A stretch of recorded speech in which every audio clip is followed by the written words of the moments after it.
Hello दोस्तों, welcome आपका हमारे चैनल पर करियर बिल्डर पर। और आज हम आपको बताएंगे कि एसएससी सीजीएल के अंडर कौन कौन से डिपार्टमेंट आते हैं और कौन कौन सी पोस्ट आप यहां से प्रेफरेंस कर सकते हैं।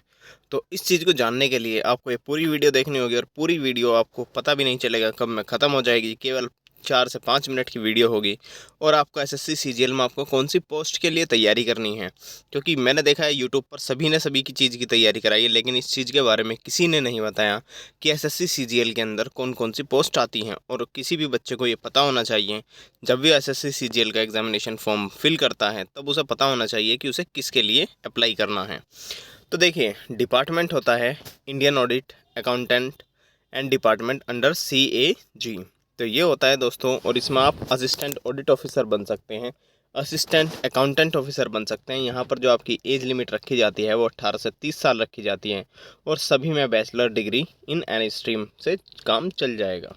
कुछ स्पेशल केस होंगे उसको हम देख लेंगे, लेकिन जब तक नहीं है तब तक ये काम चल जाएगा।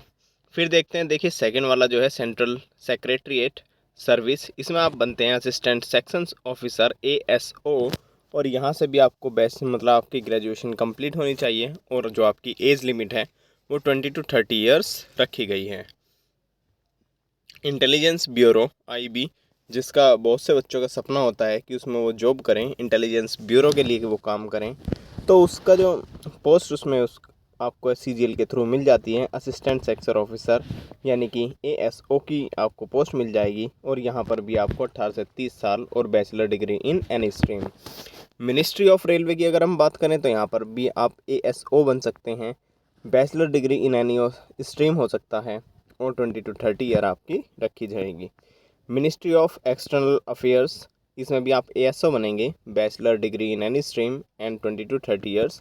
देखिए, एक्सटर्नल अफेयर्स वो होते हैं जो हमारे देश से बाहर के मामले होते हैं, और जो भी हमारे देश से बाहर के मामले जैसे कि फ़ॉरेन से संबंधित कोई भी विदेश से संबंधित जो मामले होते हैं, समस्याएं होती हैं, तो उन्हीं में ये ASO की भूमिका निभाता है।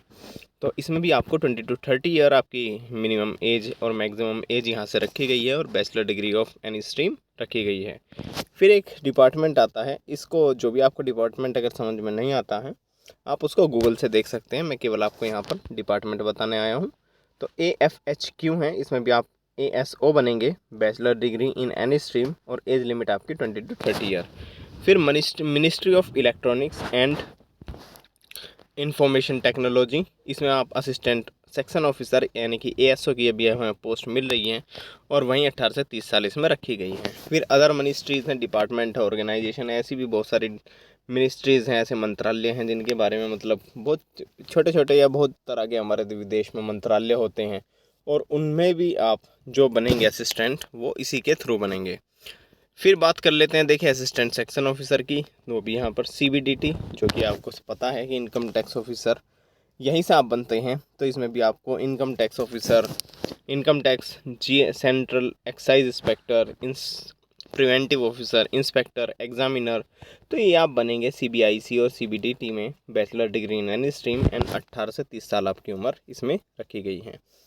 फिर आपको ये पता है जैसे ED का जो वर्क है, directorate of enforcement, department of revenue, assistant enforcement officer आप यहाँ से बन सकते हैं, यानी कि ED के लिए आप ऑफिसर बन जाएंगे और उसमें भी आपको यही चीज़ लगेगी, क्या 18 से 30 साल आपकी मिनिमम और मैक्सिमम एज और bachelor degree in any stream.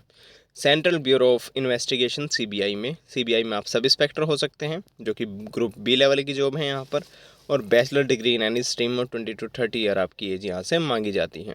Department of post, inspector post, bachelor degree. Central bureau of narcotics inspector, इसमें आप बनेंगे, बैचलर डिग्री। या फिर इंडियन कोस्ट गार्ड में असिस्टेंट या सुपरिटेंडेंट बनेंगे, उसमें भी आपकी बैचलर डिग्री इसमें लगेगी। या फिर other ministries, departments and organization में आप असिस्टेंट हो सकते हैं, national company law, appellate tribunal NCLAT में आप असिस्टेंट हो सकते हैं और यहाँ से भी आपको bachelor degree in any stream लगेगी। फिर देखिए दोस्तों, national human rights commission NHRC में आप रिसर्च असिस्टेंट हो सकते हैं, जिसकी सैलरी भी बहुत अच्छी खासी देखने को मिलती है। लेकिन अभी तक अगर हम बात करते हैं तो सबसे ऊपर जो ASO, AAO और CBI की जो सब इंस्पेक्टर की पोस्ट थी उसमें हाईएस्ट सैलरी इसमें होती है। फिर बात करते हैं, देखें office under CAG divisional accountant, इसकी भी अच्छी सैलरी, मतलब सैलरी की अगर मैं बात करूँ तो यहाँ से 75,000+ आपको मिलेगी। इतनी तो किसी बैंक PO को भी उतनी सैलरी नहीं मिलती है इन हैंड। अगर हम बात करते हैं, देखिए नेशनल इन्वेस्टिगेशन एजेंसी, जो कि इन्वेस्टिगेशन एजेंसी है, उसमें आप सब इंस्पेक्टर होते हैं। 18 से 30 साल इसमें आपकी उम्र मांगी जाती है। या फिर statistic and programme implementation junior statistical officer JSO, इसके लिए थोड़ा सा स्पेशल केस है, आपको बैचलर डिग्री कंप्लीट होनी चाहिए और आपका जो मैथ है 12th में आपके पास मैथ होना चाहिए और जिसमें 60% या फिर उससे ज़्यादा आपके मार्क्स उसमें आने चाहिए। एज लिमिट 18 से 32 साल इसमें रखी गई है। फिर registrar central of India statistical investigator grade 2, तो ये इसमें भी दोस्तों bachelor degree in any stream and statistic एक सब्जेक्ट आपका होना चाहिए और 18 से 30 साल इसमें उम्र आपकी रखी गई है।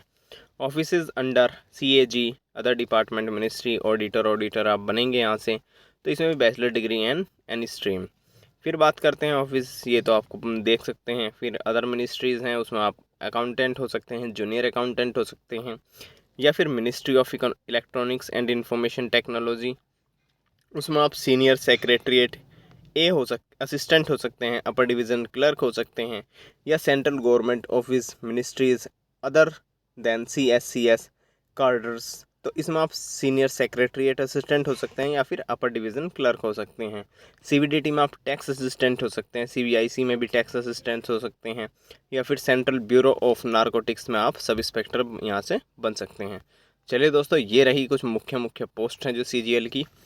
उम्मीद करता हूँ आपको वीडियो अच्छी लगी होगी, तो वीडियो पर लाइक ज़रूर कर दीजिए, चैनल को सब्सक्राइब जरूर कर दीजिए और बेल आइकन को प्रेस जरूर कर दीजिए। अगर आपको ये जानना है कि आप SSC CGL की तैयारी किस तरीके से कर सकते हैं, तो हमारे ही चैनल पर वीडियो इसमें अवेलेबल है, आप उसको देख सकते हैं और एक अच्छी स्ट्रीम ले सकते हैं।